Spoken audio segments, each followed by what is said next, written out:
Welcome to these gentle, soothing stories for sleep. I am so glad you are here. Whether you are preparing to drift off to sleep, relaxing after a long day, or simply seeking a quiet companion, you have come to the right place. Tonight, we will embark on a quiet thought experiment, a gentle journey into a world unlike our own. We will be exploring what would happen if the internet collapsed, not with a bang, but with a whisper. Before we begin, I would love to know where you are listening from tonight, or how your day was. Please leave a comment below.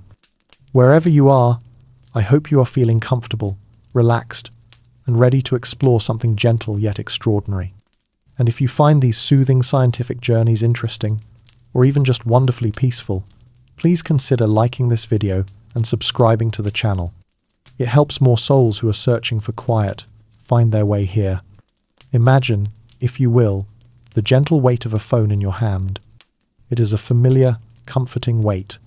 You are looking at its screen, a small glowing window into a world of infinite possibility. And then, something happens. It is not a sudden shutdown, not the dark finality of a dead battery. Instead, the light flickers, just once, like a candle flame in a sudden draft. An icon spins for a moment, a tiny circle searching for something that is no longer there. And then, with a quiet sigh, the screen goes dark. It is not off. You can tell. It is simply empty. It is a window onto nothing. And in that same instant, all over the world, on billions of other screens, the same quiet end has arrived. The first moment is not one of panic, but of profound and unsettling stillness. You might feel for a moment that phantom vibration in your pocket, a ghost of a notification that will never arrive. The air in your room, once filled with the almost imperceptible hum of data, of signals weaving through the walls, suddenly feels different. It feels heavier and quieter. This is the beginning of the great silence. As the minutes stretch into an hour, you begin to notice the layers of sound being peeled away from the world.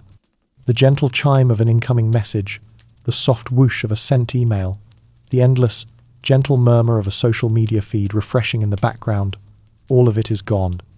If you are in a city, you might step outside and find that the very character of the urban hum has changed.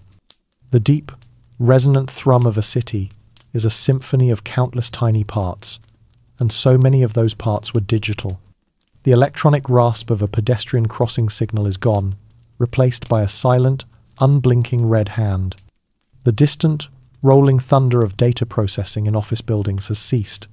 The world has not stopped, but its digital nervous system has been severed, and the silence it leaves behind is not an emptiness, but a presence. It is a thick, heavy blanket settling over everything. This is the sound of disconnection. To understand this silence, we must first understand the sound that it has replaced. We have to understand the physical reality of the very thing we call the internet. We often thought of it as a cloud, something ethereal and weightless, but it was, and is, profoundly physical. Much of its consciousness flowed through impossibly thin strands of the purest glass, laid carefully across the abyssal plains of the world's ocean floors. These are the fiber optic cables. Imagine a river made not of water, but of pure light. Each pulse of light, a single word in a global conversation, travels down this river of glass, carrying our messages, our pictures, our very thoughts. It is able to travel for thousands of miles because of a beautifully simple principle of physics known as total internal reflection. As the light travels through the glass core, it strikes the boundary with the outer cladding at a very shallow angle.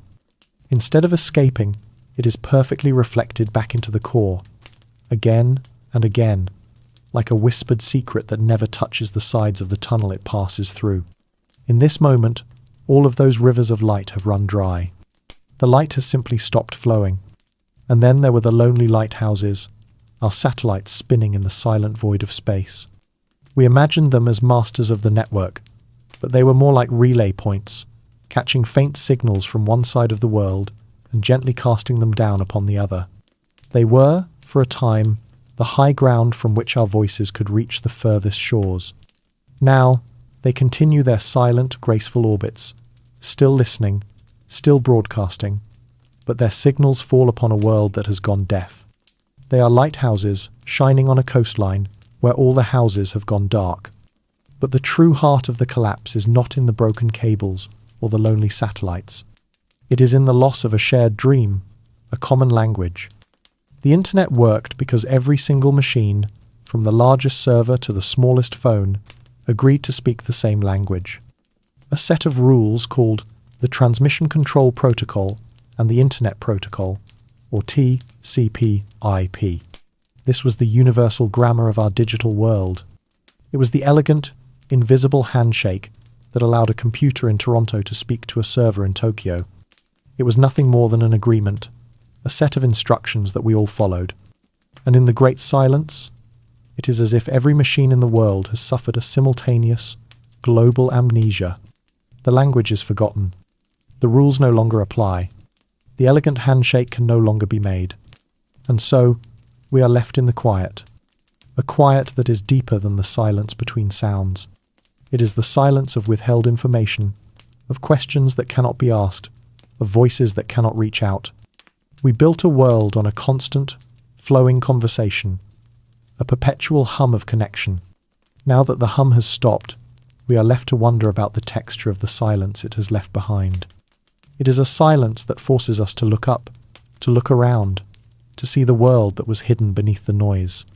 But as our ears adjust to this profound new quiet, our eyes begin to notice a different kind of absence, a new kind of void. It is the void where a world of light used to be. What happens when all the world's digital canvases, those millions upon millions of glowing screens, go blank at once? We begin with the simple, quiet act of looking down at the dark screen in your hand. For years, it was a portal, a window that could show you anything, take you anywhere. Now, it is only a mirror. In its polished, black surface, you see only a faint, distorted reflection of your own face, looking back at you under the gentle, analog light of a nearby lamp. And in that reflection, you might see a stranger, someone you have not truly looked at for a very long time.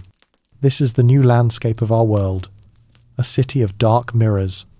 As you venture out, you begin to see these mirrors everywhere. The towering digital billboards in the city square that once screamed with vibrant colour and restless motion are now just immense, black monoliths, their silent presence more imposing than any advertisement they ever displayed. They reflect the passing clouds, the wheeling birds, turning the sky back upon itself.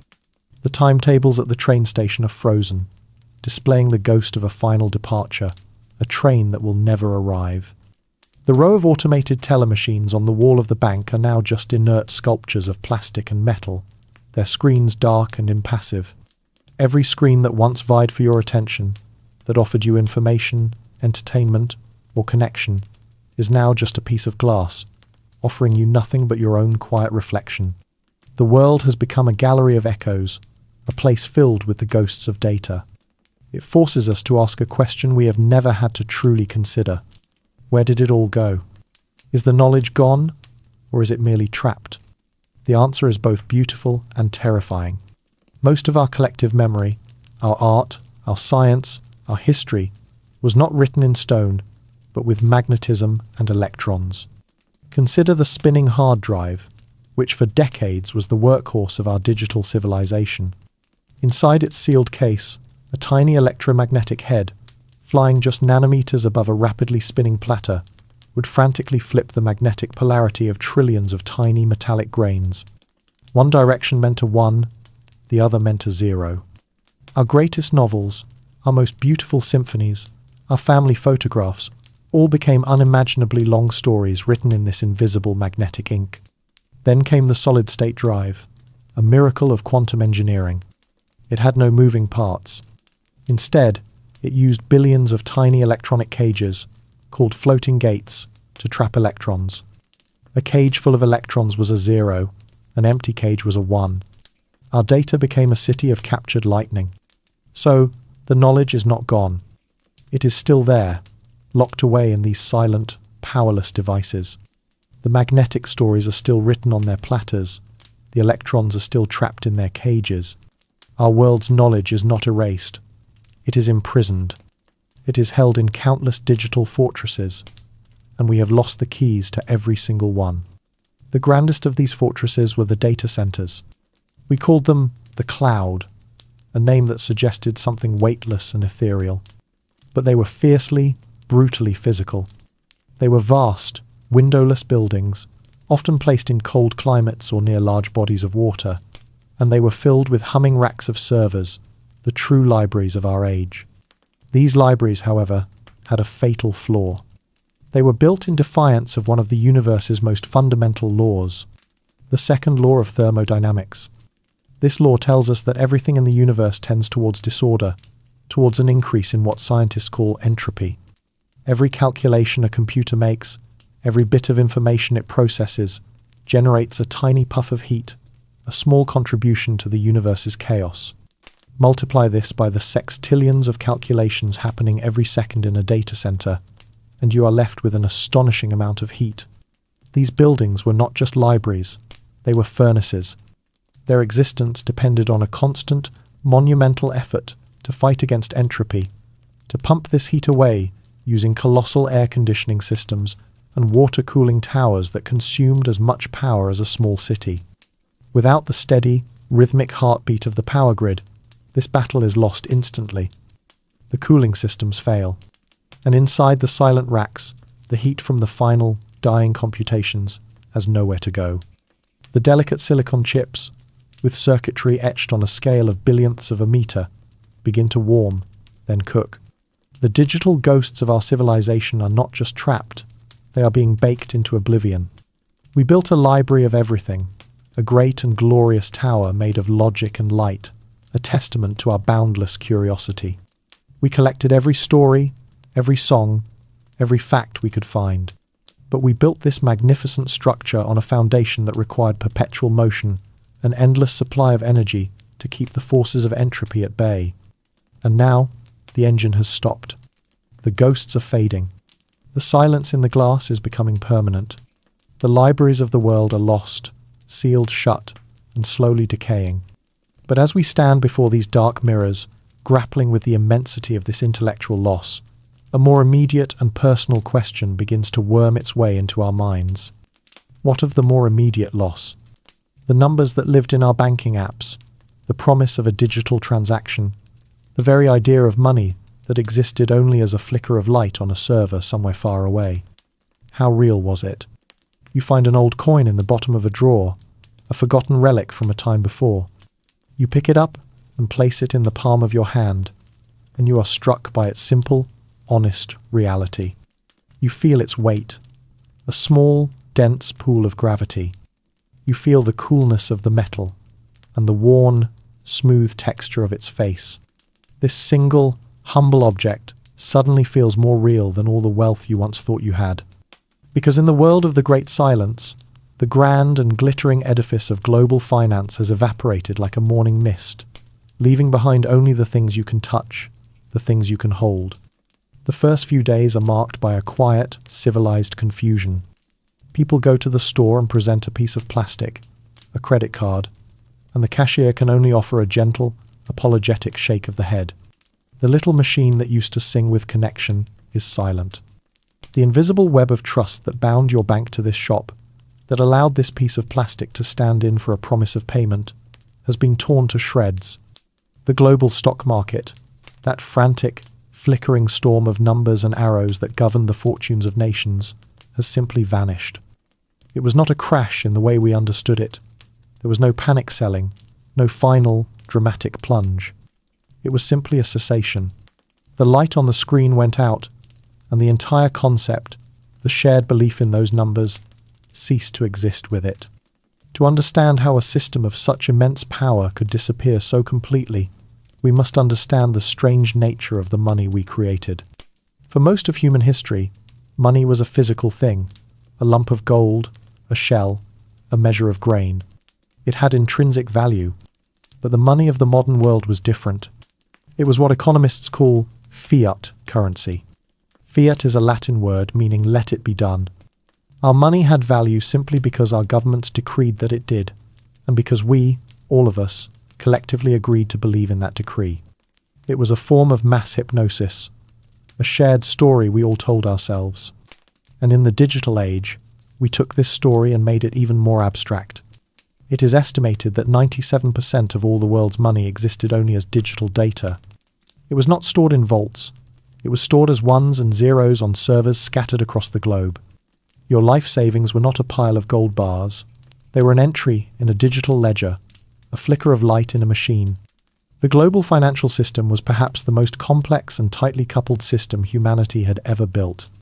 Its interconnectedness was so profound and so instantaneous that it almost resembled one of the stranger concepts from the world of quantum physics. Entanglement. In the quantum realm, it is possible for two particles to become linked, or entangled, in such a way that their fates are intertwined, no matter how far apart they are. If you measure a property of one particle, you instantly know the corresponding property of its partner, even if it is on the other side of the galaxy. It is as if they are carrying on a secret, faster-than-light conversation. Our financial system was like that. A bank in New York was entangled with a stock exchange in Hong Kong. A currency trade in London could instantly affect a pension fund in Sydney. It was a single, global organism, held together by a fragile, invisible web of data. The collapse of the internet was a planetary-scale decoherence event. Decoherence is the process by which a quantum system loses its strange, interconnected properties and is forced to settle into a single, classical state. The fragile entanglement is broken by an interaction with the outside world. For the financial system, the great silence was that interaction. The web was not just damaged, it was vaporized. Every data point, every account balance, every stock price was suddenly an isolated particle, its connection to the whole severed, and a number without its connection to the system, without the shared belief that gives it meaning, is just a ghost. It is nothing. And so, in the quiet aftermath, we are left with the coin in our hand. For decades, wealth was an idea, a number that we chased as it flickered on a screen. Now, value returns to the things you can hold, the things that can sustain you. A bag of rice in the pantry has more value than $1 billion stock portfolio that no longer exists. A well-made hammer, a warm blanket, a handful of seeds, these become the new currency. The world's economy has been reduced from a global abstraction to a local reality. It is a world of things, not numbers. And as people turn their attention away from the useless plastic in their wallets and toward the things that are real and tangible, they will inevitably look to the shelves of the supermarkets, at the remaining food, and they will begin to wonder about the invisible threads that brought it all there in the first place. Let us begin with the image of a single red apple, sitting on a kitchen counter. It is a simple object, almost perfect. Its skin is a deep, glossy red, and a single green leaf still clings to its stem.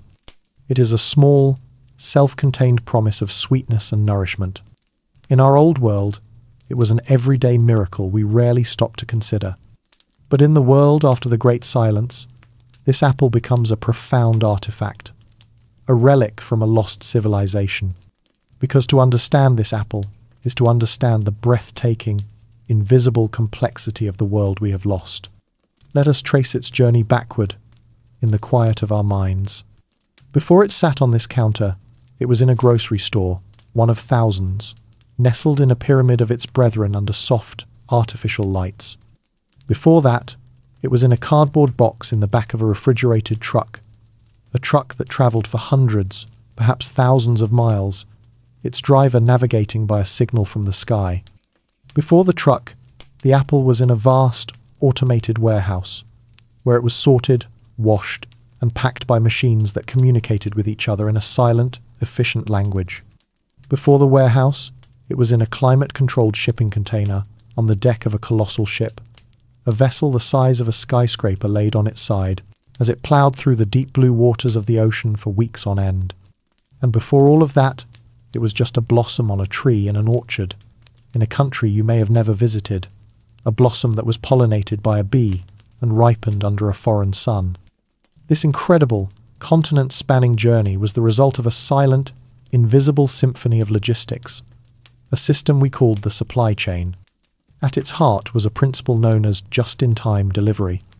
It was a delicate and beautiful dance, choreographed by complex algorithms. The goal was to have everything, every component for a factory, every carton of milk for a store, every single apple arrive exactly when it was needed, not a day before, not a day after. This minimized the need for storage, reduced waste, and made our world of abundance possible. But this delicate dance was entirely dependent on constant, relentless communication. Every ship, every truck, every warehouse, every single box was tracked and monitored in real time. The entire system was a living organism, and the internet was its nervous system. Now, the nervous system is dead. The dance has ended. The ships, laden with goods, are now sailing blind on the vast, empty oceans. Their blindness is literal. The captains of these great ships, the pilots of the cargo planes, the drivers of the long-haul trucks, they all navigated using the Global Positioning System, or GPS. This system was another one of our quiet miracles, a gift of pure science that we took for granted every day. It consisted of a constellation of about 30 satellites, orbiting the Earth at a height of about 20,000 kilometers.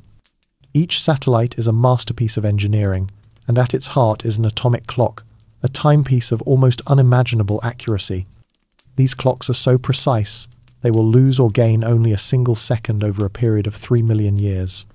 Each satellite constantly broadcasts a simple signal, its own unique identification, and the exact time according to its atomic clock.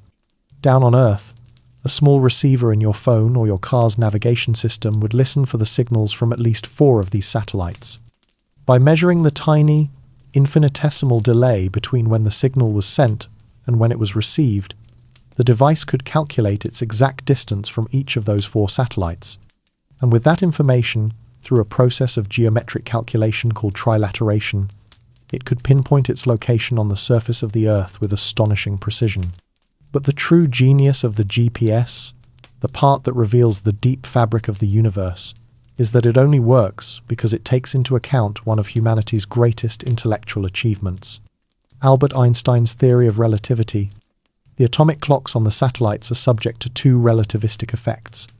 Because they are moving so fast relative to us on Earth, special relativity predicts that their clocks will tick slightly slower. But because they are in a weaker gravitational field, so far from the Earth, general relativity predicts that their clocks will tick slightly faster. The effect of gravity is stronger, and the net result is that the clocks on the GPS satellites run faster than clocks on the ground by about 38 microseconds every day. It sounds like an impossibly small amount, but if the engineers did not correct for this tiny discrepancy, this subtle warping of space-time itself, the entire system would fail. Navigation errors would accumulate at a rate of 10 kilometers every single day. The apple on your counter is therefore not just a piece of fruit. It is a miracle of logistics, a testament to the strange and beautiful laws of space-time. It is the endpoint of a 1,000-mile-long handshake. Now, the hands have let go. The ships are lost at sea, drifting on the currents. But what of the systems that keep our cities alive from within? What happens when the rhythmic, electrical heartbeat that powers our world begins to falter? In the profound quiet of your home, a new sound begins to emerge, or rather, an old one, whose presence you had long since forgotten how to notice. It is the gentle, rhythmic hum of the refrigerator in your kitchen. It is a soft bass note in the symphony of a household, a sound so constant and so reliable that it had become a form of silence itself. It is the sound of preservation, of coolness, of the quiet, steady work of keeping the modern world from spoiling. And then it stops.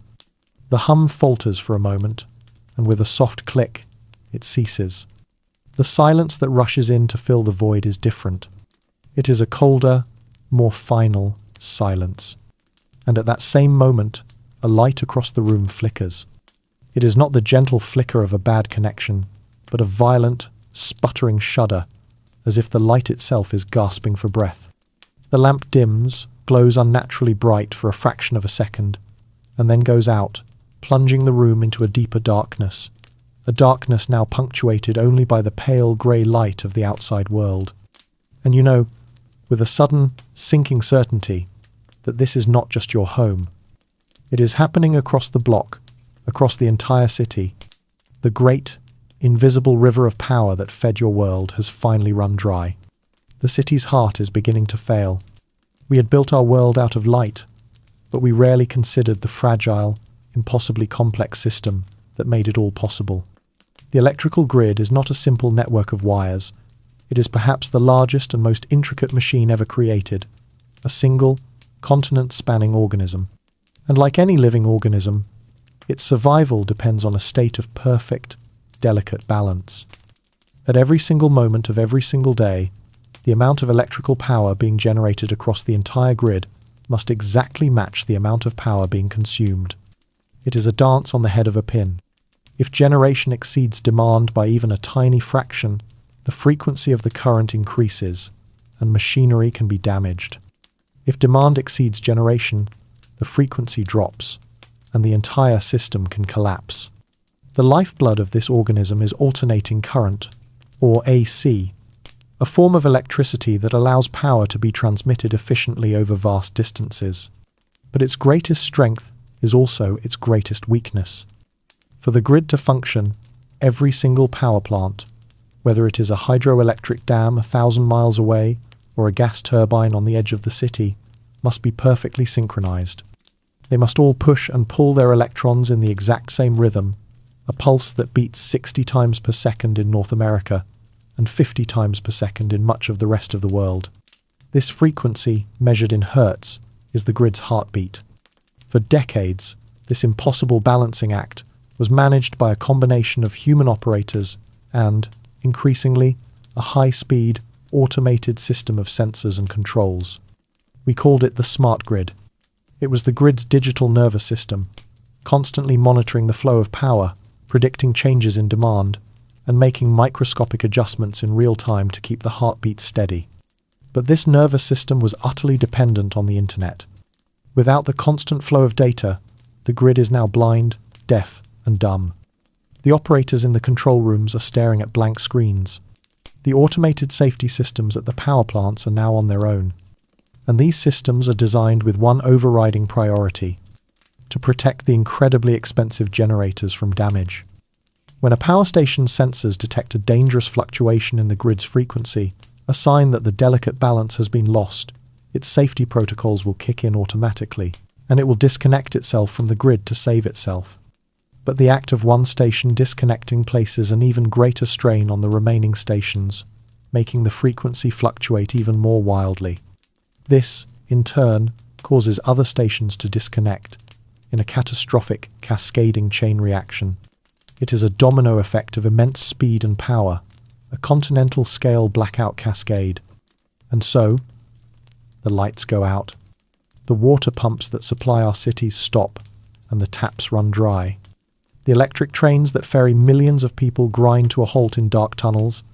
The rhythmic heartbeat that sustained our civilization has faltered, and then stopped. We built our modern world on the assumption of its constancy, on the faith that when we flipped a switch, the light would always come on.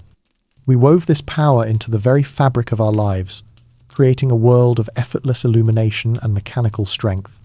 But we forgot that all of this light, all of this power, was tethered to a single, fragile heartbeat. And now that it has stopped, the machinery of our world is grinding to a halt. But as the external machines fall silent, a different kind of machine, the human body, will begin to face its own quiet and profound crisis. What happens to our health, to our very lives, when the digital nervous system that supported modern medicine is severed? Imagine a doctor in a quiet, sunlit room. She sits at her desk, holding a simple pen, and before her lies a blank sheet of paper, a patient's new chart. Her hand hesitates just above the page. For her entire professional life, a patient's story was told through a screen. With a few clicks, she could see a lifetime of ailments and recoveries, a list of allergies, the subtle warnings hidden in their genetic code, the precise dosage of every medication they had ever taken. It was all there, a vast, intricate tapestry of data that allowed her to see the whole person, to make decisions with a godlike level of information. Now, that tapestry has been burned. The screen is dark. The patient before her is a stranger in the most fundamental sense. His history exists only in the flawed and fading ledger of his own memory. The pen finally touches the paper, and medicine, in that quiet moment, travels back in time 100 years. As we drift through the hallways of a hospital in this new world, the first thing we notice is the silence. The rhythmic, reassuring beeps of the heart monitors have ceased. The deep, mechanical hum of the MRI and CT scanners, those marvelous machines that could peer through flesh and bone, is gone. They are now just giant, inert sculptures. The pharmacy, once a hive of automated activity, with robotic arms sorting and dispensing pills with inhuman precision, is now still. A pharmacist must now rely on a printed book, a pharmacopoeia, to recall the interactions of different drugs. Medicine has returned to its most fundamental senses, to the things a doctor can learn through sight and touch and sound. It is a return to the art of listening, not just to the patient's words, but to the subtle, forgotten language of the body itself, the sound of the air in their lungs, the rhythm of the pulse in their wrist, the color of their skin. It is a more human form of medicine, perhaps, but it is also a medicine stripped of its most powerful tools. The loss of patient records is an immediate and devastating blow, but the crisis in healthcare goes far deeper. It extends to the very molecules that make up our medicines. The creation of a single, simple pill was, in our old world, a miracle of global cooperation, a process entirely managed by a digital web. Let us consider the biochemistry of something as common as an antibiotic. The journey might begin with a specific strain of bacteria, cultured in a laboratory in one country. From this, a chemical precursor is synthesized and shipped to another continent, its journey tracked at every stage by a digital manifest. In a vast, automated factory, this precursor is combined with other chemical reagents, sourced from half a dozen different nations, in a precise, multi-stage reaction that is monitored by thousands of electronic sensors. The final product is pressed into pills, bottled, and shipped to a distribution center, where its destination is determined by an algorithm analyzing real-time demand. Every step of this intricate dance was choreographed by the internet. Now, the music has stopped. The supply chains are broken. The knowledge of how to perform these complex chemical syntheses may still exist in books, but the physical ingredients are now scattered and inaccessible. The world's pharmacy is closed, and beyond the individual patient, a larger, more invisible crisis is unfolding. It is the crisis of epidemiology, the science of how diseases spread through populations. For decades, scientists tracked the outbreak of a new flu virus or the spread of an infection by sharing data in real time across the globe. A doctor in a small village in Southeast Asia could upload the genetic sequence of a new virus, and within hours, scientists in labs all over the world could begin the work of understanding it, of developing a vaccine. This global immune system, this collective awareness that allowed us to see the patterns in the chaos of a pandemic, was entirely a function of the internet. In the Great Silence, a disease could spread for months, its pattern invisible, its reach unknown. We have lost our ability to see the storm until it has already broken upon us. We taught our machines to see inside the human body, to read its intricate chemical code, to map its vulnerabilities and its strengths. Now, that vision is gone. We must learn to listen to the body's forgotten language again, to the subtle whispers of its own biology. But as we grapple with the loss of this vast, external library of medical knowledge, a more personal question arises. What about the knowledge inside our own heads? What happens to the human mind when its external hard drive, its digital memory, is suddenly and permanently unplugged? You find yourself in a quiet room, and a question floats into your mind. It is a simple, trivial thing. You are trying to remember the name of an actor from a film you saw long ago. In the old world, your hand would have moved without a thought, a swift, practiced gesture toward the phone in your pocket. The question would have been asked and answered in the space of a few seconds, the tiny itch of curiosity scratched almost before you felt it. But now, your hand makes that same instinctive movement and finds nothing. The motion hangs in the air, a ghost of a habit, and you are left alone with the question, in the silent space of your own mind. There is a flicker of frustration, a feeling of helplessness, like a craftsman whose favorite tool has been taken away. You are left with the slow, difficult, and unfamiliar work of trying to remember on your own. You close your eyes. You try to picture the film, the other actors, the shape of the forgotten name. And in this small, quiet struggle, you are feeling the first effects of a profound change. Your mind, for the first time in a very long time, is being asked to carry its own weight. As the days turn into weeks, this feeling becomes the new normal. The world, in some strange way, begins to feel larger, and your journey through it more deliberate. You have to actually learn the route to a friend's house, to notice the landmarks, the turn of the street, the color of a door. You can no longer outsource the act of navigation to a calm, disembodied voice and a blue dot gliding across a map. When you have a conversation, you have to truly listen, to store the important details, because you cannot simply look them up later. The constant, low-level hum of digital interruption has vanished. There are no notifications pulling your attention away, no endless streams of information to scroll through. The world has stopped shouting at you, and in the quiet, your mind begins to unfurl. The pace of your own thoughts begins to slow down, to deepen.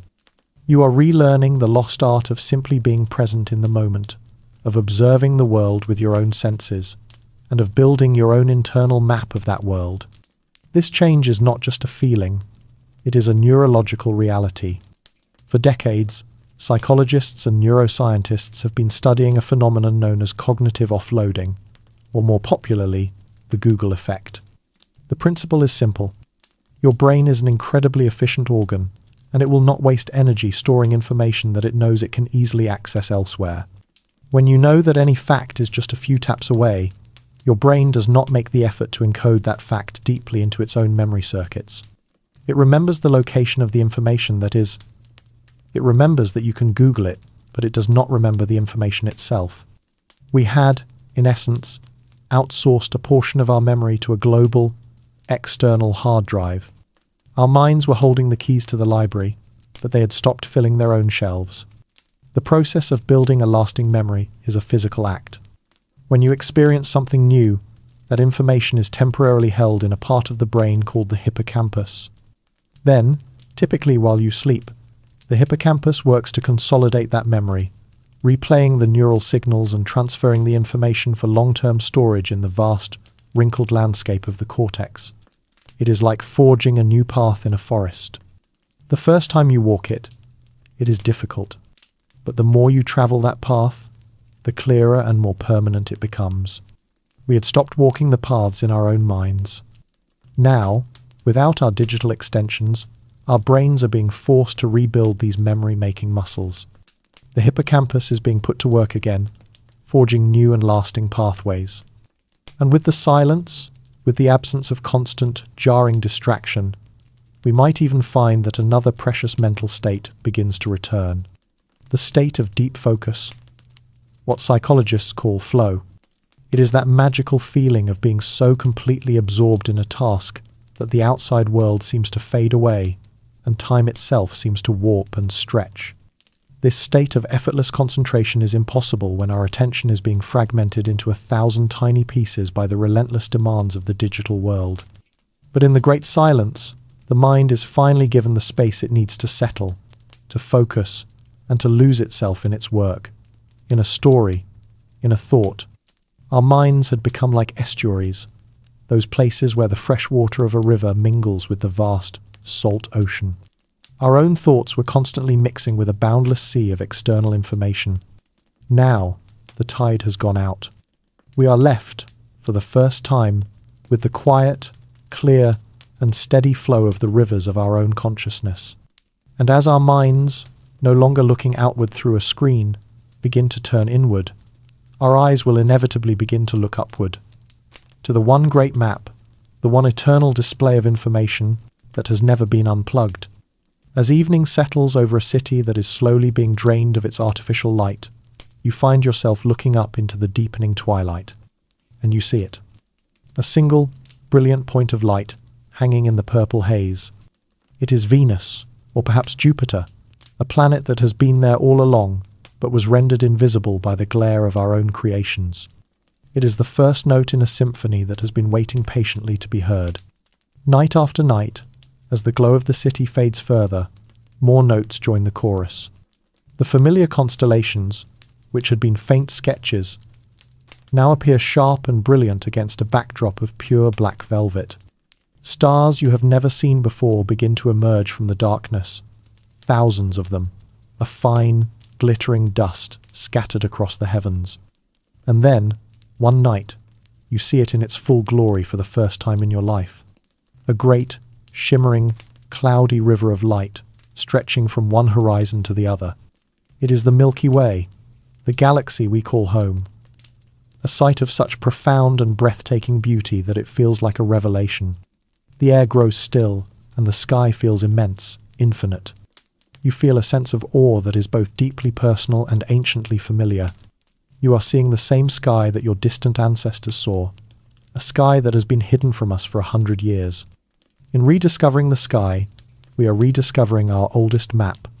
For millennia, before any of our modern inventions, this celestial sphere was our guide. Humanity learned to read its intricate patterns, to navigate by its steady, predictable light. And it is a surprisingly simple language to learn. Imagine you are in the northern hemisphere. You would first find the familiar shape of the Big Dipper.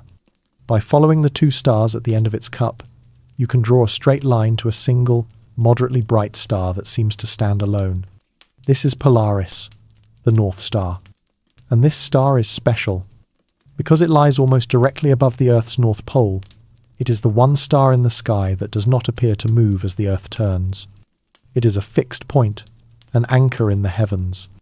Ancient mariners knew that the height of this star in the sky, its angle above the horizon, corresponds directly to your latitude, your distance from the equator. By measuring this angle with a simple instrument called a sextant, a sailor on a featureless ocean could know exactly where he was. It was a system of navigation so elegant and so reliable that it carried humanity across the globe. We had replaced this timeless art of looking up with the silent, invisible magic of the global positioning system. We revisited this miracle before, a network of satellites, each one carrying an atomic clock so precise it had to be constantly corrected for the strange, beautiful effects of Einstein's theory of relativity. It was an incredible achievement, a testament to our scientific ingenuity. But in creating it, we wrapped the planet in an invisible cage of our own making, and we forgot to look out through the bars. We forgot the simple, profound, biological miracle of our own senses. For our eyes to behold the full majesty of this rediscovered sky, a tiny, magical transformation must happen within them. When you step into the darkness, your pupils dilate, opening a wider aperture to let in more light. But the real magic happens on a chemical level, in the light-sensitive rod cells of your retina. These cells begin to produce a special pigment called rhodopsin. It is this molecule that is responsible for our night vision. The process is slow. It can take up to 30 minutes for your eyes to fully adapt, for the rhodopsin to build up to a level that allows you to see the faintest, most distant stars. It is the universe's way of asking for our patience. It asks us to sit in the darkness for a while, to let the noise of the day fade, and only then does it reveal its deepest secrets. We had filled our nights with so much of our own light, so much of our own noise, that we forgot the grander light that has guided us for millennia. We forgot that the stars are more than just beautiful. They are a clock, marking the passage of the hours. They are a calendar, their shifting positions heralding the coming of the seasons. And they are a compass, offering a fixed and faithful guide to any traveller who is lost. They are a silent, eternal testament to the fact that we live in a universe of profound order and breathtaking beauty. And as we stand in the quiet darkness, looking up in renewed wonder at the ancient light of the stars, the planet beneath our feet begins to respond to the great silence in its own subtle ways. In the heart of a city that has grown quiet, you begin to hear a sound that was once drowned out, a delicate and intricate music that was always there, but hidden beneath the roar of our own making. It is the sound of birdsong. It is not just that it is louder now. It feels closer, more detailed. You can distinguish the different calls, the cheerful trill of a sparrow, the complex melody of a finch, a conversation that was happening all around you, unheard. It is as if the volume of the world has been turned down, and in the resulting clarity, you can hear the planet beginning to breathe again, to speak in its own native tongue. This is the beginning of the Earth's gentle sigh, a quiet, planetary-scale exhalation of relief. A slow and beautiful transformation begins to unfold. Nature, no longer held at bay by the ceaseless noisy advance of human activity, starts to tentatively reclaim the spaces it had lost. A deer, bold in the new silence, steps out from a park and walks calmly down the center of a deserted 6-lane highway. Ivy, patient and persistent, begins to find its way through the cracks in the concrete, its green tendrils a soft counterpoint to the hard grey of the city. The air itself begins to change. The persistent, hazy shroud that used to hang over the city starts to thin, and the sky becomes a deeper, more honest shade of blue. The air tastes cleaner, fresher, as if a great weight has been lifted from it. Even the vast oceans, which seemed immune to our influence, begin to change.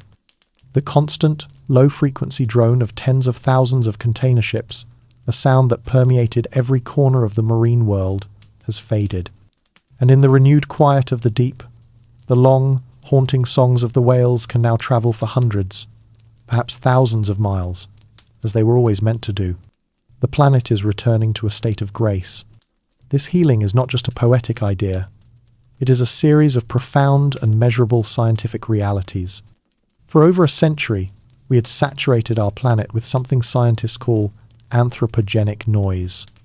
It was the collective hum of our civilization, our engines, our factories, our cities, and this constant noise pollution had a devastating effect on the animal kingdom, which communicates and navigates through sound. The songs of whales, which are vital for mating and navigation across vast oceanic basins, were being masked by the rumble of shipping. Birds in our cities were forced to sing at a higher, more strained pitch, just to be heard over the traffic. By simply going quiet, we have lifted this immense acoustic burden, allowing the natural world to speak to itself once more. The cleaner air is a direct result of a change in atmospheric chemistry. The ceaseless burning of fossil fuels in our cars and power plants released vast quantities of gases like carbon dioxide and nitrogen oxides into the atmosphere. Carbon dioxide acts like a blanket, trapping heat and warming the planet in what is known as the greenhouse effect. Nitrogen oxides, when they react with sunlight, create the thick, brownish smog that choked our cities. With the engines of industry shut down, the concentration of these molecules in the air begins to fall, and the atmosphere starts the slow process of cleansing itself. Perhaps most poetically, even the solid earth beneath our feet is breathing a sigh of relief. Seismologists, the scientists who listen to the subtle tectonic whispers of our planet, had always had to contend with the noise of humanity. The vibrations from a passing truck, the rumble of a distant factory, the rhythmic pulse of ocean waves generated by storms, all of it created a background static that made it difficult to hear the Earth's faintest murmurs. Now, in the great silence, the world's seismometers have gone quiet. For the first time, these sensitive instruments can detect the tiny, subtle earthquakes and the slow, deep movements of tectonic plates with a clarity they have never had before. We are finally able to listen to the slow, deep heartbeat of the planet itself. We often spoke of saving the planet, an idea that cast us in the role of heroes, of stewards. But perhaps we never considered that the planet was not the one that needed saving. It is a system of immense power and resilience. And perhaps its most potent healing mechanism was simply our own quiet, stepping back, our own absence. But as the planet heals, a wounded humanity is facing a new and profound challenge. With the fall of global communication, with the shattering of our vast, interconnected societies, how do we begin the slow, difficult work of rebuilding the very fabric of our world? The simple, powerful, and essential thing we call community. Imagine a small group of people, their faces illuminated by the warm, flickering light of a crackling fire. The sun has set, and the profound darkness of a world without electric light has settled around them. In the quiet, one person is speaking, telling a story. The others are listening, Their faces a canvas of quiet attention. There are no screens in their hands, no distractions, no other world vying for their attention. There is only the fire, the darkness, and the ancient, captivating gravity of a single human voice. This simple, archetypal scene, one that has played out for hundreds of thousands of years of human history, is the seed from which a new world will be built. For in the absence of a global network, humanity will have to rediscover the power and the necessity of the local network, the one woven not from light in glass cables, but from handshakes, from shared meals, from spoken words. The first days and weeks of this new era are filled with an awkward grace. We have to relearn how to be neighbours. A knock on a door, once a rare interruption, becomes a primary means of communication. The town square, once a place to pass through on the way to somewhere else, becomes the new information hub, a place where news is shared, where needs are made known, where plans are made. Bartering, the oldest form of commerce, re-emerges. A bag of fresh vegetables from your garden is traded for the repair of a broken tool. A person's value is no longer defined by the numbers in their invisible bank account, but by the tangible skills they possess. The ability to grow food, to build, to mend, to heal, to teach. Your reputation, the trust that others have in you, becomes your most precious currency. The pace of life itself begins to slow, contracting to the speed of a human step. The world is no longer a globe that can be traversed in an instant, but a landscape that must be crossed on foot. And in this slowing, this contraction, something that was lost is rediscovered. This profound shift can be understood through the lens of sociology. For decades, we lived in a world of what sociologists call weak ties. Through social media, we could maintain a connection with thousands of people, an immense network of acquaintances and distant friends. These ties were valuable for spreading information quickly, but they were often shallow. In the world after the Great Silence, we are forced to cultivate strong ties. These are the deep, meaningful, and resilient bonds we form with the small number of people we interact with, face to face, every day, our family, our friends, our immediate community. These ties are built on a foundation of mutual support and shared experience, and they are what give a community its strength and its ability to endure hardship. At the heart of these strong ties is the simple, powerful concept of trust. And the psychology of trust is deeply rooted in physical presence. We build trust not just through words, but through an entire orchestra of non-verbal cues. The subtle flicker of an eye, the posture of a body, the tone of a voice. Our brains are exquisitely tuned to read this silent language. Without the ability to look someone in the eye, to share a physical space with them, it is much harder to build the deep, instinctual trust that is the bedrock of a functioning community. With the return of the local community comes the rebirth of its oldest and most powerful technology, the oral tradition. In a world without books that can be easily printed, and with no access to digital libraries, knowledge, history, and culture must once again be entrusted to the vessel of human memory. A story told around a fire is not just entertainment, it is a lesson in ethics, a historical record, a map of the local landscape, a keeper of cultural identity.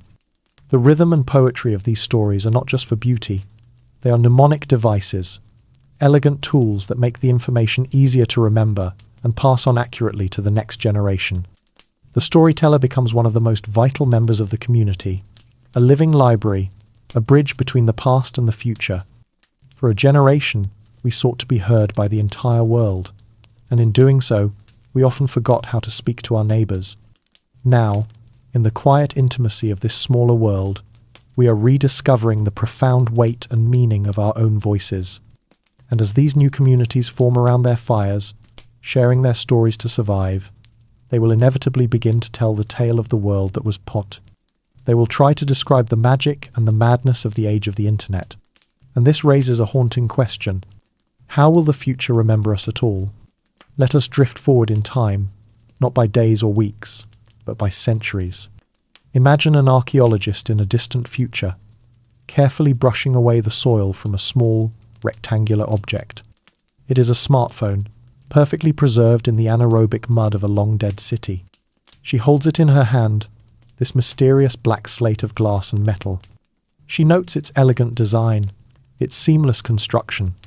To her, it is an object of profound mystery, a ritual artifact, perhaps from a lost civilization known only as the ancients. She can see that it was made with incredible precision, but she cannot fathom its purpose. It has no moving parts, no inscriptions she can read, no apparent function. It is a beautiful, silent, and utterly unknowable enigma. And in her inability to understand this one simple object lies the great, tragic irony of our age. We, the most documented civilization in all of human history, may well be the one that is most completely forgotten. Our time may be known to the future as the digital dark age. These future historians would be surrounded by the ghosts of our knowledge. They would unearth the ruins of our vast data centers, those great, windowless temples we built to house our collective mind. They would find them filled with row upon row of silent, metal boxes, the servers that once pulsed with the light of 1 trillion thoughts.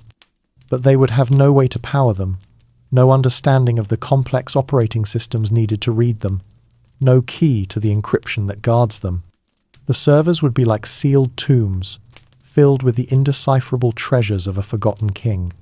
They would find billions of our personal devices, the phones and laptops and tablets we poured our lives into. But the data on them would be a phantom. The physical media itself, the very foundation of our digital world, is a fleeting, ephemeral thing. We have already explored how our information was written in magnetic fields or trapped electrons, but these are not permanent states.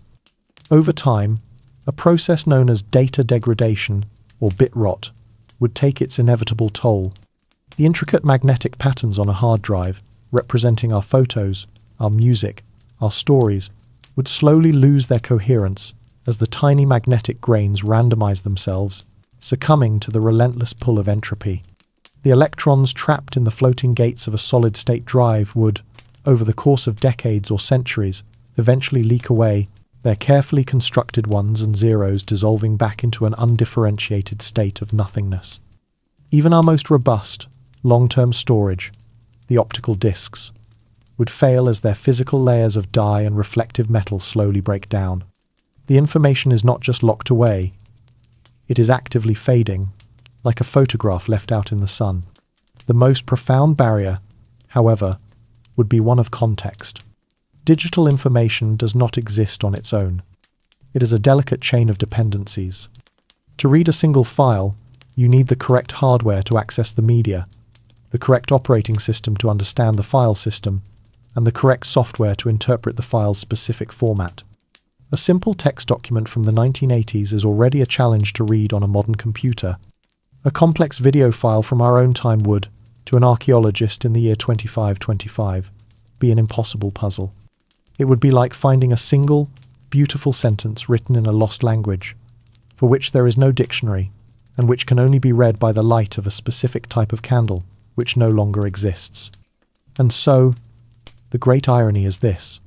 A Sumerian merchant, 4,000 years ago, who pressed a stylus into a wet clay tablet to record a shipment of grain, has left a more permanent record than we have, with all our technology. That clay tablet, once baked in the sun, can and has survived for millennia. Its message as clear today as the day it was written. Our age, the age that recorded everything, that took pictures of its food and logged every passing thought, has inscribed its entire legacy onto the most fragile and unstable medium imaginable. We were the most garrulous of storytellers, but we chose to tell our stories in the sand, at the very edge of a rising tide. The future may not know our art, our science, or our loves, but the world we leave behind, the physical world, will still be there, shaping the lives of those who come after. And in that new world, how will the very act of thinking, of making, of creating, change in the absence of our digital tools? Let us begin with a close-up image, a study of a human hand. It is not the hand of our recent past, the one that glided across a screen or tapped on a keyboard. This hand is different. It is calloused and strong, its lines etched with a story of physical work. And it is holding a simple knife, its blade sharp and sure, as it slowly, carefully, shaves a thin curl of wood from a larger block. The hand is not just holding the tool, it is listening to it. It can feel the subtle vibration of the blade as it bites into the grain of the wood. It is a picture of deep concentration, of a conversation happening between the hand, the tool, and the material. This is the hand of an artisan, and in this quiet, deliberate act of creation, a different kind of intelligence is being reawakened in the world, an intelligence that resides not in a disembodied mind, but in the knowing touch of the human hand. We are now surrounded by the rich, sensory world of making. The sharp, clean scent of pine sawdust hangs in the air. We hear the rhythmic, percussive tap of a hammer driving a nail, the satisfyingly solid click of a well-made wooden joint sliding into place. We see a book being bound by hand, a needle and thread patiently stitching the pages together. We see a chair being assembled, not from a flat-packed box of instructions, but from wood that was shaped and joined by a pair of skilled hands. We see a garment being mended, a patch of cloth carefully stitched over a tear, an act of preservation and care that has become a necessity. In this world, objects are no longer disposable commodities, summoned from an invisible, global factory. They are the result of time, of skill, of patience, and they carry within them the subtle, unmistakable trace of the hands that made them. This rediscovery of craft is not simply a regression to a more primitive time. It is the rediscovery of a deep and fundamental part of our own neurology. The fluid, intuitive grace of a skilled craftsperson is the result of what neuroscientists call procedural memory, which we more commonly know as muscle memory. When you first learn a complex physical task, like carving wood or throwing a pot on a wheel, you must use your conscious mind, your prefrontal cortex, to guide your every move. It is slow, clumsy, and difficult. But as you practice, as you repeat the motions again and again, the brain begins to encode this knowledge into different, deeper structures, primarily the cerebellum and the basal ganglia. The skill becomes a habit, a fluid and automatic process that no longer requires conscious thought. This frees up the conscious mind to focus on the higher level aspects of creation, on design, on aesthetics, on the subtle, creative nuances of the work. The artisan does not have to think about how to hold the tool. She is free to think about the form that is emerging from the wood.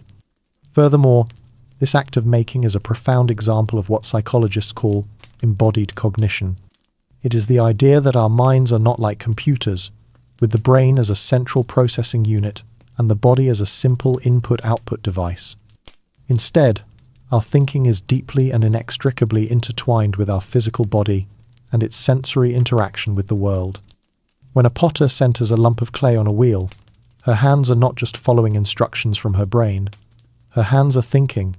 She is feeling the response of the clay, its plasticity, its resistance, and this constant stream of tactile, haptic feedback is an essential part of the cognitive loop of creation. This rich, two-way conversation between the hand and the material allows for a level of subtle adjustment and intuitive artistry that a purely digital, disembodied process can never replicate. In the digital world, we became accustomed to creating at the speed of thought, of translating an idea into a finished product with the click of a button. In this new, physical world, we learn to create at the speed of our hands. And in this slower, more deliberate process, in the patient conversation between our bodies and the material world, we find a different, and perhaps a deeper, kind of satisfaction. And as we rediscover the intelligence of our hands, the hands that can now shape wood and bind books, we will also have to turn them to a more fundamental kind of creation, the timeless rhythm of tending to the earth itself. Let us begin with the simplest and most hopeful of images.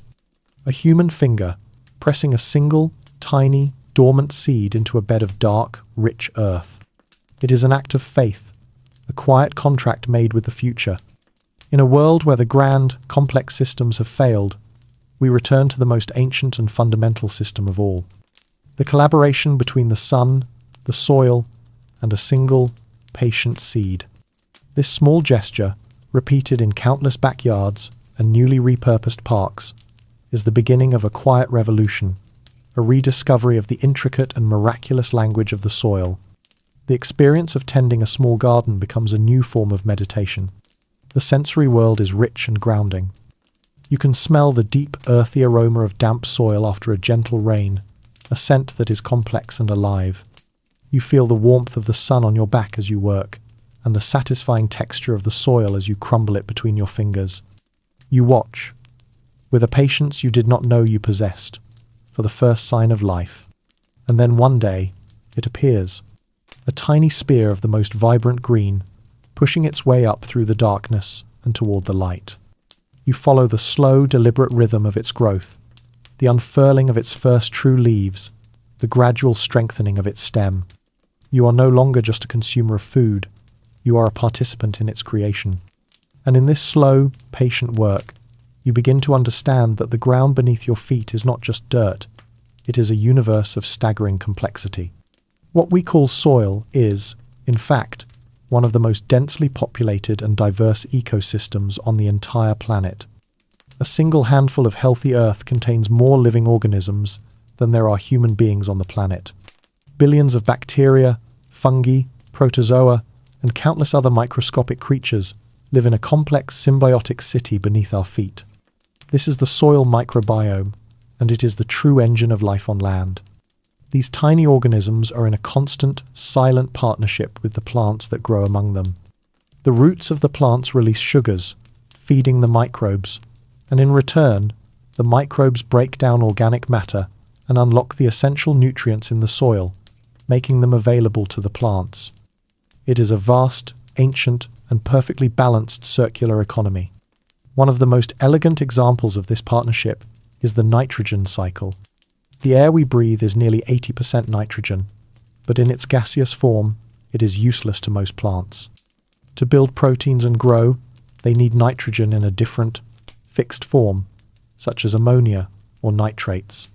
The task of converting this atmospheric nitrogen into a usable form falls to a special group of nitrogen-fixing bacteria. Some of them live freely in the soil, while others form a special, intimate relationship with a category of plants called legumes, things like beans, peas, and clover. These bacteria live in small nodules on the plant's roots, and in exchange for sugars from the plant, they perform the vital chemical miracle of pulling nitrogen from the air and turning it into natural fertilizer. It is a collaboration that has sustained life on Earth for billions of years. And above the ground, an even more fundamental miracle is taking place. It is the process that powers almost our entire world: photosynthesis. Inside every green leaf are millions of tiny cellular factories called chloroplasts.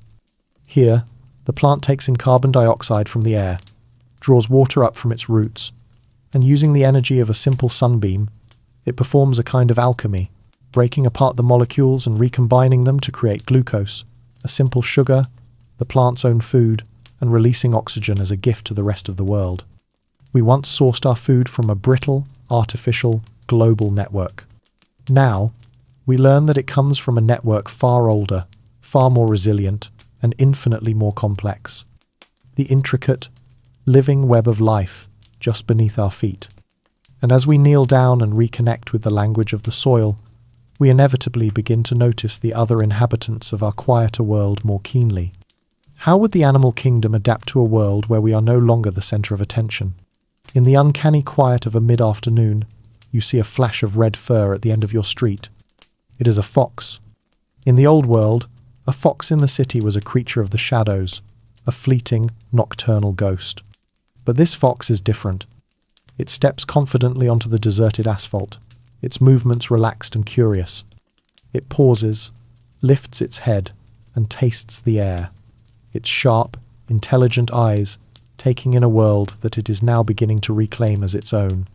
This one, simple image, an animal of the wild, walking without fear through the heart of the human domain, is a powerful symbol of a great shift in the balance of the world. The animals are learning the new rules of this quieter planet much faster than we are. We begin to see the world from their perspective. The city is no longer a landscape of noise and danger. It has become a new kind of wilderness, a man-made forest of steel and glass canyons.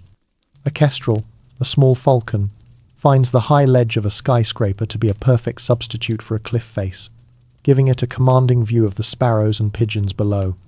Birds begin to build their nests in the hollows of traffic lights, their gentle chirping replacing the insistent beep of the crossing signal. With the endless rumble of traffic gone, smaller creatures can now communicate across wider distances, their subtle calls and signals no longer lost in the din. Species that were driven to the very fringes of our urban centres by our relentless activity begin to tentatively return, following the green corridors of parks and rivers back into the heart of the cities. The world has become their playground. This is not an animal uprising. It is simply a rebalancing, a process that can be understood through the gentle laws of ecology. Every species in an ecosystem occupies a particular niche, a role that it plays, a way it uses the environment to find food and shelter and avoid competition. For the last century, humanity has dominated the daylight niche in almost every habitat on Earth with our noise and our movement. This forced many animals into a nocturnal or crepuscular lifestyle, the latter meaning they were active mostly at dawn and dusk. With humans no longer monopolizing the day, this niche is now open. Animals that were once creatures of the night, like our fox, discover that they can now explore and hunt in the safety of broad daylight. This is a perfect example of what is known as behavioral plasticity. Animals are not rigid, pre-programmed automatons. They are highly intelligent and adaptable beings, capable of learning from their environment and changing their behavior to take advantage of new opportunities. They would quickly learn that the loud, fast-moving metal beasts are gone, that the two-legged figures are fewer and quieter. They are not taking over our world. They are simply adapting to the new reality of the ecosystem we all share. Even in their prime, our cities were never separate from nature. They were simply very unusual and human-dominated ecosystems. And in any ecosystem, when the dominant species recedes, the most adaptable generalist species, those that can eat a wide variety of things and live in many different habitats, like foxes, raccoons, and coyotes, are the first to thrive. They see our deserted buildings not as ruins, but as wonderfully complex artificial mountains, full of novel places to find shelter and food. For so long, we built our cities as monuments to our separation from nature, as fortresses of concrete designed to keep the wild world out. We have been gently reminded that we were never truly separate at all. We were always part of a much larger and more complex ecosystem. We were not the only ones living in our cities. We were just the loudest. And as the animal world adapts with a simple, pragmatic grace to this new world, the human world is faced with a far more complex question. How do we govern ourselves? How do we make collective decisions, share power, and create order without the tools of instant, mass communication that held our old societies together? In the center of a small town, there is a large, weathered oak tree, and nailed to its trunk is a simple wooden board. A woman walks up and tacks a single sheet of paper to it. It is a handwritten notice, its ink still fresh, announcing a town meeting for the following evening to discuss the fair distribution of the recent harvest. This simple act, this piece of paper on a board, has become the new heart of governance. In a world without the instantaneous, global reach of the internet, the grand, centralized structures of power have become untenable. Power has not been destroyed. It has simply trickled downwards, flowing back to its original source. The small, local community, the group of people who can gather in a single place and speak to one another, face to face. We begin to witness the slow, sometimes messy, but deeply human work of this new governance. Imagine a town hall meeting, held in an old schoolhouse by the light of lanterns. There is no moderator on a screen, no scrolling comment section filled with rage. There are only people. They stand up, and they speak. They are listened to, not just for their words, but for the tone of their voice, for the conviction in their posture. Ideas are debated, disagreements are aired, and consensus is built, slowly, deliberately. The news of a decision made in one town must travel to the next, not through a fiber optic cable, but in the saddlebag of a messenger on horseback. A journey that once took a microsecond now takes a day. And this friction, this slowness, changes the very nature of politics. The frantic, reactive, An often cruel nature of our old digital discourse is replaced by a system that has deliberation built into its very bones. There is time to think. There is time to reflect. This shift can be understood through a simple analogy from the world of physics. The process of diffusion. Imagine dropping a single speck of ink into a still glass of water. The ink does not instantly color the entire glass. Instead, it slowly, gradually spreads outwards, molecule by molecule, until it has gently and evenly permeated the whole volume. This is how information now moves. It spreads from person to person, from village to village, at a natural human pace. This creates a very different kind of social and political climate than the one we were used to. Our old world was more like a flash fire. A single, shocking story, an outrageous claim, could be injected into the global consciousness and spread to 1 billion screens in an hour, creating instantaneous heat, outrage, and division. The slowness of the new world acts as a natural coolant.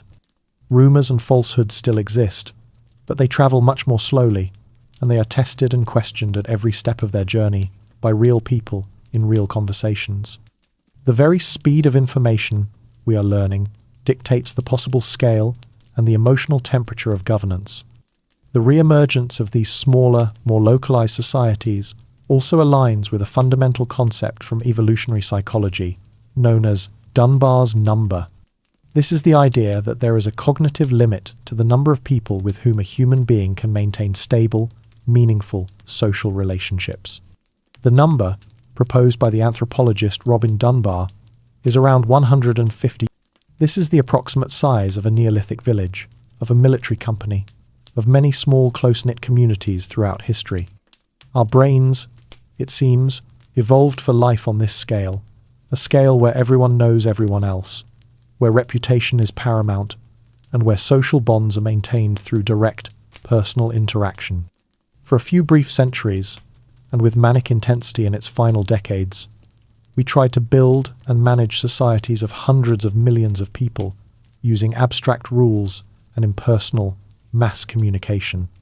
Now, without the digital tools to sustain that massive scale, we are naturally returning to a form of governance that is built around the size and shape of the human mind itself. In our breathless haste to build a global village and to make decisions at the speed of light, we may have forgotten a simple truth, that there is a deep wisdom to be found in slow, careful, and human-scale deliberation. And as these larger societies restructure themselves into smaller, more coherent communities, a similar and parallel process is happening within the individual. Without a digital identity to maintain, without a global audience to perform for, how do we begin to understand who we really are? In the quiet of a room, a person stands before a mirror, an old, silvered piece of glass on the back of a door. They are not checking their appearance in the way one does before heading out for the day. They are simply looking, and as they meet their own gaze in the gentle, natural light, something remarkable happens. They truly recognize the person looking back at them. The face in the mirror is not a profile picture to be optimized, not an avatar to be curated. It is just a face. Their face. The lines of tiredness and laughter around the eyes. The subtle asymmetry of a smile. And for the first time in a very long time, the person in the mirror and the person looking into it feel like one and the same. This is the quiet dawn of the undivided self. Let us experience a single day in the life of this new self. You wake with the sun, not with the alarm on a screen. Your first thoughts are your own, not a reaction to a headline or a notification that arrived in the night. Your actions and your thoughts are unified. As you work in the garden, you are simply working in the garden. Your mind is not half present, the other half drifting through a digital space, wondering what you are missing. There is no digital persona to tend to, no carefully constructed version of your life to perform for an invisible audience. There is no feed to scroll through, no endless, cascading stream of other people's curated moments to compare your own to. There is only the present moment. The feeling of the soil, the warmth of the sun, the direct, unmediated experience of being alive in a physical body, in a physical world. The gnawing, low-level anxiety of the old world, the feeling of always being in the wrong place, of missing out on something better happening elsewhere, has evaporated. Because for the first time, you are fully where you are. This profound sense of integration has its roots in well-understood psychology. For decades, we lived under the constant, subtle pressure of what sociologists call self-presentation theory. This is the simple idea that we are all, to some degree, actors on a stage, actively managing the impression we make on others. The internet, and social media in particular, took this fundamental human impulse and amplified it to an extreme and exhausting degree. We were not just living our lives, we were also producing, directing, and starring in a continuous documentary about our lives. We had created a second self, a digital doppelganger, and the effort of keeping this curated self happy, popular, and perfect was a constant, draining burden on our true self. Now, the stage has been dismantled. The audience has gone home, and we are left with the quiet, liberating relief of no longer having to perform. This liberation allows a crucial part of our brain to finally get back to its most important work. Neuroscientists have identified a system in the brain called the default mode network. This is a collection of brain regions that becomes active when we are not focused on a specific, external task. It is the part of the brain that is working when you are daydreaming, letting your mind wander, reflecting on your past, or imagining your future. It is, in essence, the brain's storytelling network, the place where it weaves our disparate experiences together into a coherent sense of personal identity, a continuous life story. In our old world, this vital network was constantly being interrupted. Every spare moment of quiet, in a line at a store, on a walk, was immediately filled by reaching for a device. We rarely gave our brains the quiet, unstructured time they needed to do this deep work of self-creation. In the great silence, the default mode network has the space to hum again, to connect the dots of our lives, to mend the fractured narrative of our identity, and to build a stronger, more coherent, and more integrated sense of who we are. We spent so much time carefully building our reflections in the countless digital mirrors of our world. We forgot that the most important work was to tend to the real person, living and breathing on this side of the glass. And now, with this newfound, quieter sense of self, and a world so utterly transformed, a question of almost impossible weight would naturally begin to arise. Was it worth it?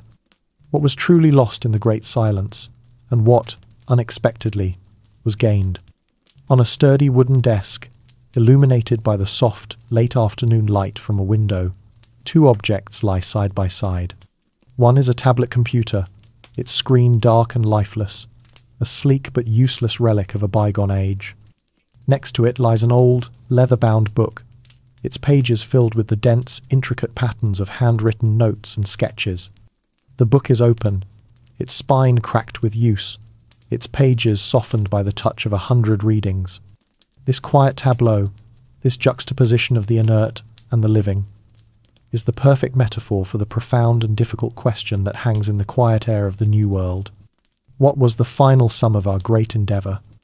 How does one even begin to perform the impossible calculus of our loss and our gain? Let us try, in the quiet of our minds, to weigh these two worlds. Let us place the immense losses on one side of the scale. We see a surgeon, his hands useless, unable to access the global database of knowledge that could have helped him perform a life-saving operation.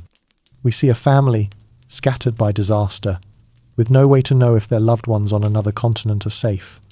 We see a library, its shelves filled with the priceless knowledge of the pre-digital age, but now an island, cut off from the great conversation of humanity, unable to share its treasures or receive the wisdom of others.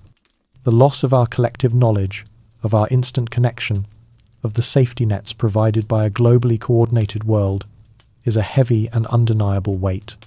It is a loss of something miraculous, something we built together that was, for all its flaws, a testament to our shared curiosity and our deep-felt need to connect. But then, we must look to the other side of the scale. We see a family, sitting around a dinner table, the food simple, but their attention completely and wholly on one another. The children are not looking at screens, they are listening to the stories of their elders.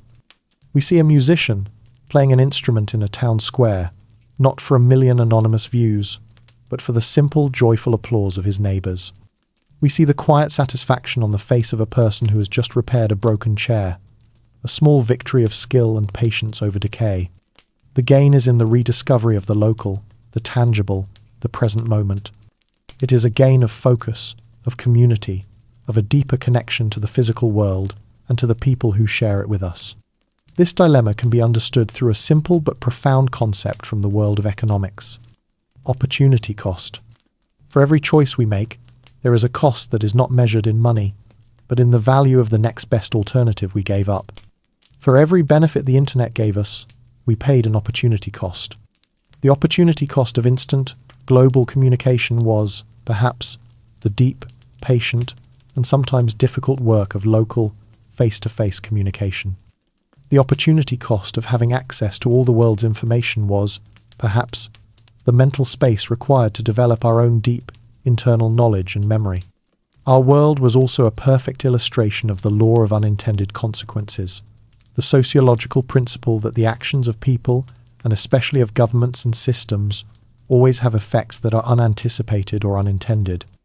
We built a system to connect humanity, and as an unintended consequence, we also created novel and powerful ways to feel anxious, divided, and alone. Perhaps the most gentle and hopeful lens through which to view this change is the psychological theory of hedonic adaptation. The idea is that for most people, their level of happiness is surprisingly stable over the long term. Major life events, both wonderful and tragic, can have a powerful short-term effect, but we eventually adapt and return to our personal baseline of well-being. We have lost a world of almost magical convenience, a world of boundless information and entertainment, and the initial shock and loss would be immense. But hedonic adaptation suggests that after a period of profound adjustment, we would find our happiness again, sourcing it not from the digital stream, but from the strength of our communities, from the satisfaction of meaningful work, from our connection to the natural world. The impossible equation may, in the end, have no final answer. We lost the ability to speak to anyone, anywhere, at any time. But in doing so, we may have regained the ability to truly and deeply listen to the person who is sitting right in front of us. And as we sit with the weight of this impossible equation, our minds naturally turn to the very medium in which our lives unfold. Did the collapse change not only what we do and how we feel, but the very fabric of how we experience time itself? Let us begin with the image of a single, perfect drop of water clinging to the tip of a green leaf after a rainstorm. It swells, gathering weight, until it can hold on no longer. It falls, a tiny, liquid sphere, and for a fraction of a second, it is a perfectly self-contained moment, a universe unto itself. In the world of the great silence, our experience of time begins to feel like this. No longer a frantic, rushing river, but a slow, steady, and deliberate succession of single, present moments. The anxious, breathless culture of the nanosecond has been replaced by the deep, patient, and cyclical unfolding of a more natural time. In the old world, time was a tyrant. It was a precise, objective, and unforgiving grid that we laid over our lives. Our days were sliced into minutes and seconds, our attention fragmented by a clock that was always rushing toward the next appointment, the next deadline, the next notification. We lived by a globally synchronized time, a silent, invisible agreement that it was the exact same moment in every corner of the world, down to a fraction of a second. But now, without the satellites to broadcast that master time, without the networks to enforce its rigid reign, this artificial construct has dissolved. Time has become local again. It has become natural. We begin to measure our days not by the clock on the wall, but by the arc of the sun across the sky. The day's work begins at sunrise and ends at sunset. We measure our years not by the flipping of a digital calendar, but by the turning of the seasons, by the first frost and the final thaw, by the reliable, cyclical rhythms of the earth. We eat when we are hungry. We sleep when we are tired. Time is no longer something that happens to us. It is a rhythm that we live within. This profound shift in our experience is a reflection of the deep plasticity of our own minds. The psychology of time perception teaches us that our internal sense of time is not constant. It is a subjective experience that can be stretched and compressed by our emotions, our attention, and our cognitive load. When our minds are frantically processing a high volume of novel information and responding to constant stimuli as they were when scrolling through a digital feed, our brains record more event markers in a given period, which leads to the subjective feeling that time is passing very quickly and is being lost. Conversely, states of deep, mindful concentration, or even simple boredom, can make time feel as though it is slowing down, becoming more spacious and full. In the new world, with the frantic information stream cut off, our perception of time naturally begins to expand. The minutes feel longer, the days feel fuller. This subjective reality also happens to align more closely with the strange and beautiful truths of our universe. At the deepest level of physics, according to Albert Einstein's theory of relativity, there is no single, universal now. Time is relative. It can be warped by gravity and speed. The idea of a single, objective, global time was always a useful fiction, a fragile human agreement that we laid over a much more mysterious, fluid, and local reality. And this return to a more natural, local time is also a return to a more biological time. Our bodies have their own internal clocks, a complex web of genetic and molecular processes known as our circadian rhythms. These rhythms are naturally attuned to the 24-hour cycle of light and dark on our planet, and they govern everything from our sleep-wake cycles to our metabolism. In the old world, with our artificial lights and our screen-dominated nights, we were in a constant state of war with our own biology. Now, forced to live by the sun again, our bodies can finally resynchronize with the ancient planetary rhythms they evolved with. Our sleep becomes deeper, our days more vibrant. We lived our lives by a clock that was always anxiously rushing toward the next second. Now, we are learning to live by the timeless rhythms of the sun and the seasons, which are never, ever in a hurry. And into this slower, quieter, and more patient world, a new generation is born. What will they think of the faint, ghostly whispers of the world that came before? On a clear, moonless night, a child lies in a field of tall grass, looking up. She has never seen a television, never held a phone, never looked at the world through a glowing screen. And as her eyes adjust to the darkness, the great, shimmering river of the Milky Way resolves into view. Her gasp is one of pure, unmediated wonder. To her, the sky is not a screensaver, not a backdrop for a science fiction movie. It is real. It is the most captivating story she has ever seen.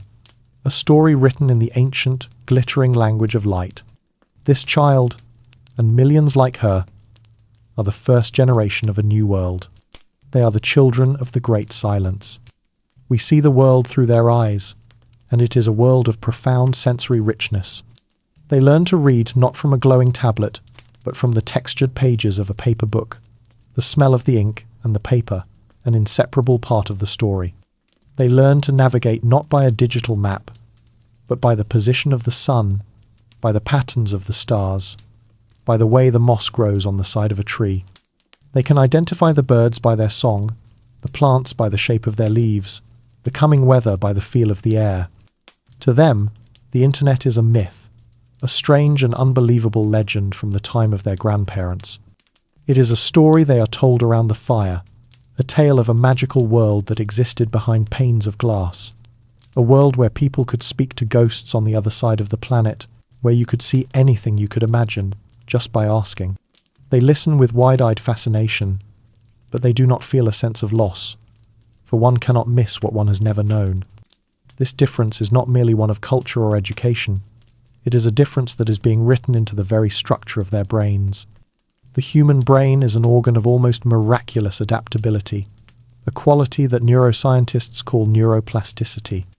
A child's brain, in particular, is like a young forest, constantly growing, pruning, and strengthening the pathways that are used most often. A brain that develops in a world of quiet, of deep focus on physical tasks, of rich, face-to-face social interaction, will wire itself differently than a brain that develops in a world of constant digital stimulation. The neural pathways for deep concentration, for long-term memory formation, and for the complex, nuanced art of reading human emotions from subtle facial cues will become the broad, well-traveled highways of their minds. They will be, in a very real, neurological sense, masters of the analog world.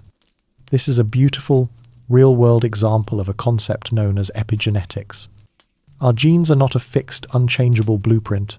They are more like a complex musical score, and the environment we grow up in acts as the conductor, deciding which instruments to bring to the forefront and which to quiet down. The genes for certain cognitive abilities might be the same, but their expression, the volume at which they are played, would be profoundly different in a world that values deep attention over rapid task switching. Furthermore, this undivided world could foster a deeper sense of emotional security. Developmental psychologists have long spoken of attachment theory, the crucial importance of the bond between a child and their caregiver.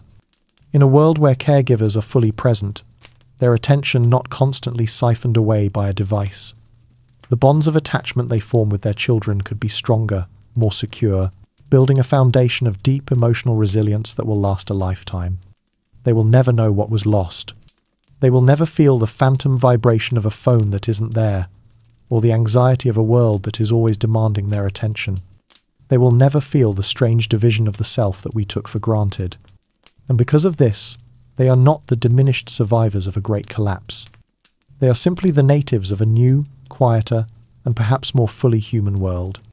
And as we look at them, these children of the new silence, playing under the vast, starry sky, we are left with one final, gentle thought, a quiet whisper that pulls us back across the imagined years, back to our own world, to this very moment, right here, right now.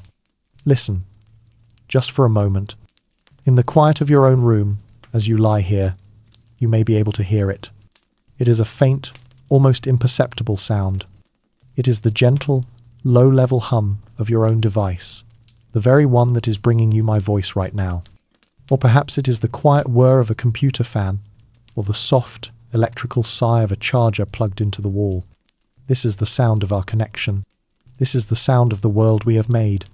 For the last while, we have journeyed through a world where this sound has ceased. We have walked through the silence and the darkness, and now it is time to come home.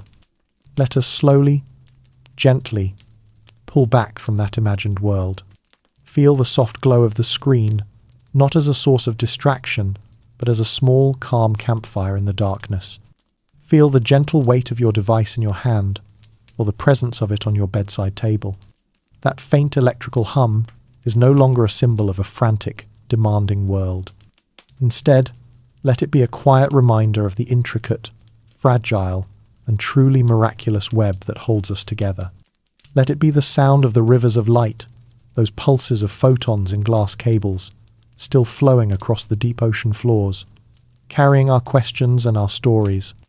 Let it be the sound of the shared language, the silent, elegant handshake of our machines, a conversation that is still happening, right now, on a scale that is too vast to comprehend. Let it be the hum of a global nervous system, a system that, for all its flaws, allows a thought, a feeling, a moment of connection like this one to exist. Many years ago, the astronomer Carl Sagan saw a photograph of the Earth, taken from the edge of our solar system by the Voyager 1 spacecraft. In the image, our planet was just a tiny, single pixel, a pale blue dot, almost lost in a great beam of scattered sunlight. He wrote that seeing this image was a humbling and character-building experience. It underscored our responsibility to deal more kindly with one another, and to preserve and cherish the pale blue dot, the only home we have ever known. The Internet, in its most idealistic form, was a technological attempt to create that same feeling. It was a project born of the dream that if we could only see and hear one another across the vast distances, we might finally understand that we are all inhabitants of that same, single, fragile dot. Our journey through its fictional collapse is not a prediction, and it is not a warning. It is a meditation. It is a gentle reminder to appreciate the quiet miracle of this connection while we have it. But it is also a reminder to not forget the profound and beautiful world that exists on this side of the screen. To remember the timeless guidance of the stars the living language of the soil, the simple, honest weight of a coin in your hand, and the irreplaceable gravity of a human voice. The greatest silence is not the one that comes from a broken network. It is the one we can choose to find within ourselves, even for just a moment, in the midst of our connected world. It is the quiet space where we can hear our own thoughts, where we can feel our own breath, and where we can find a sense of peace that is not dependent on anything in the outside world. And in that quiet, we can hear the gentle whispers of what truly matters. Thank you for joining me on this journey tonight. If you wish, please feel free to share a quiet moment from your own day in the comments below. I hope our time together has been peaceful, and that it has helped you feel a little more relaxed, a little more at ease. And now, may you have a wonderful, deep, and truly restful sleep. Good night.